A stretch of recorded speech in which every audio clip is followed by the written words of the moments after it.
গেল মাসে কাউন্টি চ্যাম্পিয়নশিপে দুর্দান্ত অভিষেকের পর এবার ভাইটালিটি টি-20 ব্লাস্টে নাম লেখালেন হাসান মাহমুদ। কেন্ট স্পিটফায়ার্সের হয়ে ইংল্যান্ডের এই ফ্র্যাঞ্চাইজি লিগে মাতাবেন টাইগার এই পেসার।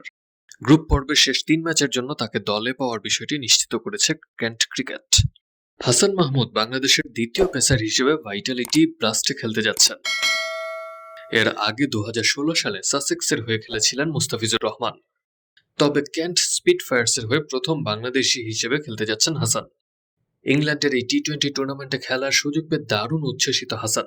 কেন্টের প্রকাশিত বিবৃতিতে টাইগার পেসার জানান, কেন্টের সময়টা তিনি ভীষণ উপভোগ করছেন এবং দলের প্রয়োজনে আবারও ফিরতে পেরে তিনি আনন্দিত। হাসান বলেন, কেন্টে সময়টা আমি ভীষণ উপভোগ করছি। ভাইটালিটি ব্লাস্টে ফিরে এসে অবদান রাখার সুযোগ যখন এলো তখন এক মুহূর্ত দ্বিধা করিনি।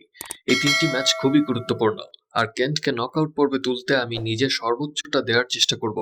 আমার উপর আস্থা রাখার জন্য আমি কেন্টকে ধন্যবাদ জানাই।